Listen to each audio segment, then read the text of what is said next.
नमस्कार, मैं हूं पवन त्यागी। वरिष्ठ कांग्रेसी नेता मणिशंकर अय्यर ने आरएसएस और संघ परिवार पर एक बहुत ही आपत्तिजनक टिप्पणी की है। उन्होंने ये कह दिया कि जो संघ परिवार के लोग हैं, जो आरएसएस है, वो देश को जाति और धर्म में बांट रही है। ये टुकड़े टुकड़े करने का काम कर रही है। जोड़ने का काम तो केवल भारत जोड़ो यात्रा से हो रहा है और उन्होंने कहा कि भारत जोड़ो यात्रा महत्वपूर्ण है। मणिशंकर अय्यर की यह आरएसएस के विरुद्ध टिप्पणी बहुत ही आपत्तिजनक है और इसको कतई सहन नहीं किया जा सकता कि राष्ट्रभक्त संगठन, दुनिया का सबसे बड़ा स्वयंसेवी संगठन, उसको कोई इस तरह की गाली दे, क्योंकि यह उस संगठन के लिए गाली जैसा ही है जो 1925 में, जिसकी स्थापना केवल इसलिए हुई कि भारत को पुनः अपना गौरवशाली अतीत, अखंड भारत, विश्व गुरु भारत, वो बनाने के लिए ऐसे लोगों की आवश्यकता है और इस भारत माता को पुनः उसी रूप में स्थापित करने के लिए जो लोग काम करें वो आरएसएस में आए। 1925 से चल रहा यह संगठन, इसके एक एक कार्यकर्ताओं ने अपना तन मन धन इस देश की सेवा में लगाया है, आज भी लगा रहे हैं। और आज तो संघ से जुड़े हुए लोग हर क्षेत्र में हैं। लेकिन ये आरएसएस को लेकर कांग्रेसियों की प्रॉब्लम क्या है? अगर आप कांग्रेस के इतिहास को पढ़ेंगे, जानेंगे, तो आपको पता लगेगा कि ये कांग्रेसी बड़ी ही चालाकी से देश की आजादी के बाद सत्ता पर आसीन हो गए और इनकी ये प्लानिंग काफी पहले से चल रही थी। जवाहरलाल नेहरू जो देश के पहले प्रधानमंत्री बने, उन्होंने बहुत ही शातिराना तरीके से देश के इतिहास के पन्नों से वो लोगों के नाम गायब कराए जिन्होंने देश की आजादी में अहम भूमिका निभाई थी। यहां तक कि सरदार पटेल, जिन्होंने अनेक रियासतों को एक किया और इस देश को पुनः पुनः खंडित होने से बचाया, उनका भी नाम दोयम दर्जे में नीचे रख दिया गया। बस ऊपर है तो कांग्रेस के कुछ लोग, जिसमें जवाहरलाल नेहरू, फिर आगे इंदिरा गांधी और गांधी खानदान, इसी के इर्द गिर्द सारा इतिहास सिमटा दिया गया। हम सबको इतिहास गलत पढ़ाया गया और ऐसा इतिहास पढ़ाया गया जिसको पढ़ने के बाद लगे कि हम तो बहुत कमजोर थे, हमारा देश तो बहुत ही कमजोर था, हम तो गुलामों की जिंदगी जिए हैं, हमारा देश तो 1000 साल गुलाम रहा है, 800 साल मुगलों का गुलाम रहा, 200 साल अंग्रेजों का गुलाम रहा। ये गुलामी की मानसिकता का इतिहास हमको पढ़ाया गया। हमको हमारे भारत का गौरवशाली इतिहास कभी नहीं बताया गया कि हमारे देश के अंदर ऐसे ऐसे वीर योद्धा हुए हैं कि जिन्होंने शक, हूण, यवन, मुगल और अंग्रेजों को भी नाको चने चमका दिए। ये इस देश में आज पता लग रहा है कि जब इतिहासकार नई नई पुस्तकें लिख रहे हैं, आज इतिहासकार खुलकर बोल रहे हैं, तो कांग्रेस की साजिश का खुलासा हो रहा है। और यही इस कांग्रेस की दिक्कत है, क्योंकि इस काम को जो करने वाले लोग हैं, जो गौरवशाली भारत का इतिहास बताने वाले लोग हैं, वो कहीं ना कहीं आरएसएस से प्रभावित हैं। आरएसएस जो संगठन है, 1925 में जिसका गठन बलिराम हेडगेवार जी ने किया, डॉक्टर केशवराव बलिराम हेडगेवार जी की परिकल्पना थी कि ये जो भारत है, इस पर अगर कभी शक आए, हूण आए, यवन आए, मुगल आए, फिर अंग्रेज आए, तो ये जब जब आक्रमणकारी आए, इनका यहां भारत में आकर आधिपत्य जमाना, उसके पीछे का एक कारण है कि यहां जो हिंदू समाज है वो बटा हुआ है और इस हिंदू समाज को एक करना ये कैसे होगा? बस केवल इसी विचारधारा से आरएसएस की स्थापना हुई और 1925 से लेकर आज तक लगभग 100 वर्ष पूरे होने को आ रहे हैं। राष्ट्रीय स्वयंसेवक संघ यानी आरएसएस केवल और केवल इसी विचारधारा पर काम कर रहा है कि इस देश को एक कैसे किया जाए, इस देश को मजबूत कैसे किया जाए, भारत माता की जय पूरे विश्व में कैसे गुंजायमान हो और भारत फिर से अखंड भारत बने, भारत कैसे फिर से विश्व गुरु बने। और इसीलिए आज के समय में आप देखेंगे कि भारत ही नहीं, दुनिया के लोग उस आरएसएस की विचारधारा से जुड़ रहे हैं। वो लोग जो भारत माता को अपनी माता मानते हैं। इसमें केवल हिंदू ही नहीं है, इसमें अनेक मुसलमान भी आज जुड़ रहे हैं, ये सोचते हुए कि जो भारत माता को अपनी मां मानता है और इस माता का गौरवशाली वो रूप देखना चाहता है जो कभी पहले अखंड भारत का रूप हुआ करता था। और शायद ये कांग्रेसी नहीं चाहते हैं। कांग्रेसी चाहते हैं कि ये देश बटा रहे, इसके टुकड़े टुकड़े होते रहे, यहां लोग जातियों में बटे रहे, धर्म के नाम पर लड़ते रहे और एक ना हो जाए। ये देश कमजोर रहे, गरीब रहे, असहाय रहे, मजबूत ना हो जाए। कांग्रेस के पूरे प्रयास ये रहे, जिस तरह से आप देखें कि चीन को कांग्रेस के शासन में बढ़ावा दिया गया, अरबों रुपए का एक्सपोर्ट इंपोर्ट जो हुआ है, एक्सपोर्ट नहीं हुआ है, इंपोर्ट हुआ है। उस एक्सपोर्ट में भारत से नाम मात्र की कुछ चीजें चीन में गई हैं, जबकि अरबों खरबों रुपए का इंपोर्ट चीन से किया गया ताकि भारत के उद्योग धंधे बंद हो जाएं। आज राष्ट्रीय स्वयंसेवक संघ का एक स्वयंसेवक प्रधानमंत्री के रूप में नरेंद्र मोदी जी हमें मिले हैं, जो इस भारत को फिर से उसी रूप में खड़ा करने के लिए प्रयत्नशील है और आत्मनिर्भर भारत का नारा दे रहे हैं। उस ओर भारत बढ़ रहा है। आज हम आर्थिक रूप से 5वें स्थान पर खड़े हैं, तो यह देन है आरएसएस के स्वयंसेवक की। आज एक भारत श्रेष्ठ भारत की विचारधारा से जो मोदी जी चल रहे हैं, सबका साथ सबका विकास, उसमें आज की डेट में जिन मुसलमानों के मन में हिंदुओं के प्रति नफरत थी, घृणा थी, उन सबको एक किया जा रहा है, उनको समझाया जा रहा है, हम सब एक ही मां के सपूत हैं। लेकिन यह कांग्रेस को रास नहीं आ रहा है। गुजरात का चुनाव हो या यूपी का चुनाव हो, सब जगह देखा कि मुस्लिम भी अब बीजेपी की तरफ आकर्षित हो रहे हैं। और यही कांग्रेसियों की प्रॉब्लम है। उनको लगता है हमारा वोट बैंक तो खिसक रहा है। बहुत सालों तक उन्होंने मूर्ख बनाया और जवाहरलाल नेहरू फिर इंदिरा गांधी को पंडित बताकर हिंदुओं की वोट लेते रहे, जबकि सारे उनके कार्यक्रम एक विशेष धर्म के लोगों को आगे बढ़ाने के लिए थे। कहीं वक्फ बोर्ड बनाकर अरबों खरबों रुपए की जमीनें दान दे दी गई, हिंदुओं को दबाने और कुचलने का काम किया। आज वो दोबारा से चीजें बाहर आ रही हैं, इनकी पोल खुल रही है, तो अब ये भारत जोड़ो के नाम पर इस तरह का नैरेटिव चलाने के लिए निकले हुए हैं। राहुल गांधी अभी भी भारत जोड़ो यात्रा के नाम पर हैं, लेकिन वो विवादित बयान देने से बाज नहीं आते हैं। राजस्थान में जब इनकी भारत जोड़ो यात्रा पहुंची तो वहां ये बोल रहे थे, ये कह रहे थे कि आज आरएसएस के लोग सेना में, जुडिशरी में और मीडिया में घुसाए जा रहे हैं। तो राहुल गांधी से मैं पूछना चाहता हूं, क्या सेना में या जुडिशरी में मनमर्जी से कोई व्यक्ति भर्ती हो सकता है? क्या किसी व्यक्ति को आप चाहें वो भर्ती हो सकता है और वो जज बन सकता है?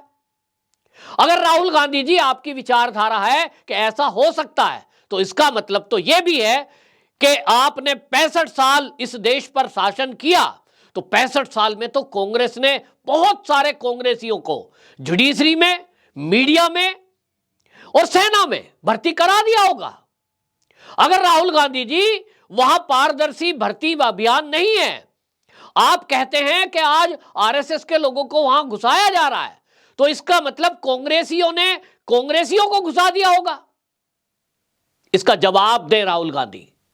दूसरी बात, ये आरएसएस को क्यों टारगेट करते हैं? क्योंकि इनकी प्रॉब्लम यह है कि यदि आरएसएस ताकतवर बनता है, आरएसएस से सब लोग जुड़ रहे हैं आज, उसके कारण देश आत्मनिर्भर बन रहा है, देश मजबूत बन रहा है और सबका साथ सबका विकास राष्ट्रीय स्वयंसेवक संघ का एक स्वयंसेवक मोदी जी जिस विचारधारा को लेकर चल रहे हैं, इससे पूरा देश आज इन कांग्रेसियों को नजर आ रहा है। और इसलिए इनको लगता है कि इस आरएसएस को टारगेट करो, आरएसएस को बदनाम करो।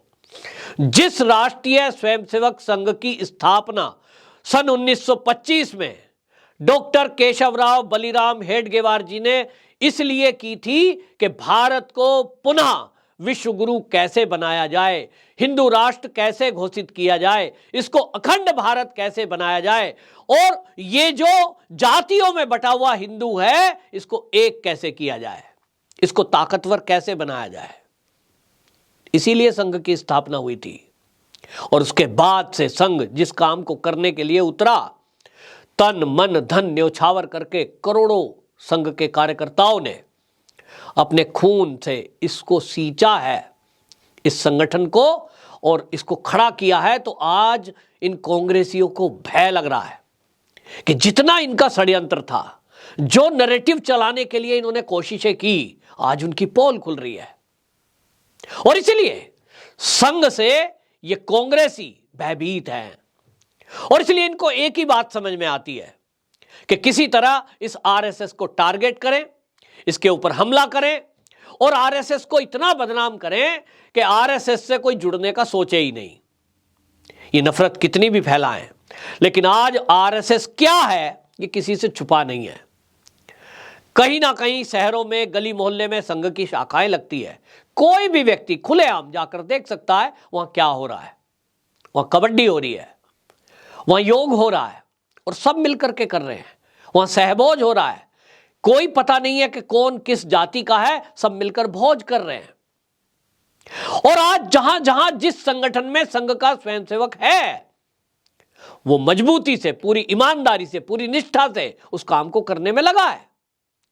राष्ट्र सर्वोपरि की अवधारणा से संघ का स्वयंसेवक काम कर रहा है, तो इससे इन कांग्रेसियों को दिक्कत क्या है? इनको दिक्कत इसलिए है कि इन्होंने तो कभी ये विचारधारा सोची ही नहीं। ये तो भारत को कभी मजबूत करना सोचते ही नहीं थे। इनको लगता था भारत जितना कमजोर रहेगा, गरीब रहेगा, असहाय रहेगा, ये हर बार चुनाव में वादा करेंगे कि हम गरीबी मिटाएंगे और इसलिए ये फिर से सत्ता में आएंगे। ये टारगेट कर रहे हैं। मणिशंकर अय्यर का ये बयान मुझे कोई ताज्जुब नहीं है। इसके पहले आपको याद होगा, सलमान खुर्शीद मंत्री भी रह चुके हैं। उन्होंने तो हद कर दी। उन्होंने एक किताब लिखी थी और सलमान खुर्शीद ने जो किताब लिखी थी अयोध्या विवाद पर, उसका नाम था सनराइज ओवर अयोध्या। और उसमें वो क्या लिखते हैं? साधु संत जिस सनातन धर्म और हिंदुत्व को जानते हैं, उसे किनारा करके हिंदुत्व के ऐसे वर्जन को बढ़ावा दिया जा रहा है जो हर पैमाने पर आईएसआईएस और बोको हरम जैसा है। आप समझ सकते हैं, कांग्रेस का एक सीनियर लीडर आरएसएस की तुलना आईएसआईएस और बोको हरम से कर रहा है। 30 लाख लोग अपने घरों को छोड़कर विस्थापित हुए। मैं सलमान खुर्शीद से पूछना चाहता हूं, मैं राहुल गांधी जी आपसे पूछना चाहता हूं इस वीडियो के माध्यम से, राष्ट्रीय स्वयंसेवक संघ ने क्या देश में कहीं कभी, क्या आरएसएस की वजह से कभी कहीं कोई लोग, चाहे वो मुस्लिम ही क्यों ना हो, किसी भी मोहल्ले में रहने वाला मुस्लिम, वो अपने घर को छोड़कर जाने को मजबूर हुआ है कि मेरे आसपास तो आरएसएस के लोग रहते हैं, यहां मेरा रहना दिक्कत हो जाएगी? फिर आपने बोको हरम से आरएसएस की तुलना कैसे कर दी? ये आईएसआईएस और बोको हरम को ये क्लीन चिट देने की इनकी एक साजिश थी। कांग्रेसी एक मानसिकता से पूरे ग्रस्त हैं। इनको आतंकवादियों को क्लीन चिट देना है और आरएसएस को दोषी बताना है। याद करिए, आपको एक नाम याद दिलाता हूं, 26/11 का हमला हुआ। 26/11 का मुंबई का जब हमला हुआ तो उस किताब को लिखने वाले कौन थे? किताब लिखी गई अजीज बर्नी ने। और ये अजीज बर्नी कौन है? जो रोजनामा राष्ट्रीय सहारा और अलामी सहारा प्रकाशन के ये एडिटर थे। और इन्होंने एक किताब लिख दी और इस किताब का इंग्लिश नाम क्या था? Biggest attack in India's history. और ये उस किताब में क्या लिखते हैं? उस किताब में लिखते हैं कि आईएसआईएस या लश्कर तैयबा ने नहीं, ये जो 26/11 का हमला है ये आरएसएस के लोगों ने कराया है। एक लेख में इन्होंने आगे लिख दिया कि आरएसएस के लोग इस हमले में शामिल थे, जिसको वो लिखते हैं कि सीआईए और मोसाद का समर्थन प्राप्त था, यानी उनके सहयोग से यह हमला किया। एक लेख में उन्होंने भारतीय सेना को इसके लिए जिम्मेदार बताया। मोदी का भी नाम इन्होंने लिखा क्योंकि वो उस समय गुजरात के सीएम थे। यह बात अलग है कि बाद में एक व्यक्ति ने इनके खिलाफ केस दर्ज किया और इनको माफी मांगनी पड़ी। यह अजीज बर्नी को मनमोहन सिंह सरकार में अवार्ड दिया गया। और ये जो इन्होंने किताब लिखी थी अजीज बर्नी ने, इसका विमोचन करने के लिए कौन गया था? दिग्विजय सिंह। और दिग्विजय सिंह वही व्यक्ति है जिन्होंने 26/11 के हमले के बाद तुरंत कहा था ये तो आरएसएस वालों ने कराया है।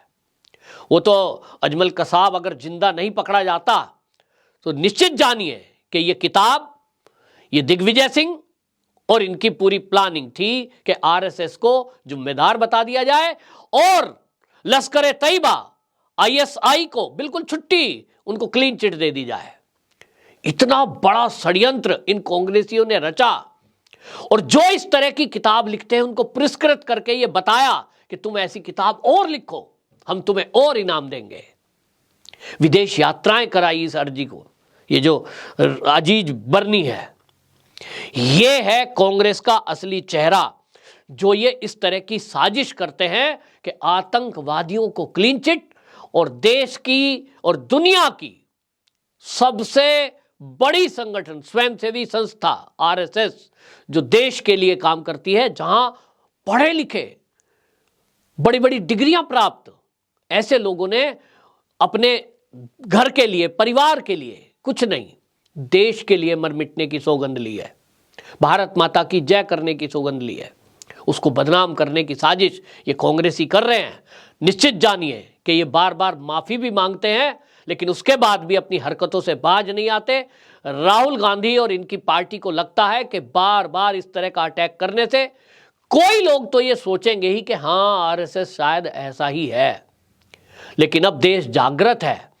अब संघ का स्वयंसेवक भी इनकी चाल को समझ चुका है। आज संघ का स्वयंसेवक आज जागृत अवस्था में, और आज देश के करोड़ों लोग जो संघ से डायरेक्ट नहीं जुड़े हों लेकिन विचारधारा को समझते हुए उनके समर्थक हैं, तो आज इनकी एक भी चाल चलेगी नहीं। और मैं ये कहता हूं कि जिस तरह से पहले भी राहुल गांधी माफी मांग चुके हैं, ये जो इस तरह का बयान है ये कतई सहन नहीं होगा और इस तरह से इनकी हर साजिशों का खुलासा किया जाएगा। मैंने अपना काम इस वीडियो के माध्यम से कुछ करने की कोशिश की है। अब उन राष्ट्रभक्तों की बारी है कि ये जो वीडियो है ये हर देशभक्त के पास तक पहुंच जाए, ताकि पता लगे कि ये कांग्रेस राष्ट्रीय स्वयंसेवक संघ को बदनाम करने की कोशिश क्यों करती है और कैसे करती है, ताकि देश जाने कि इनकी मंशा क्या है। वंदे मातरम।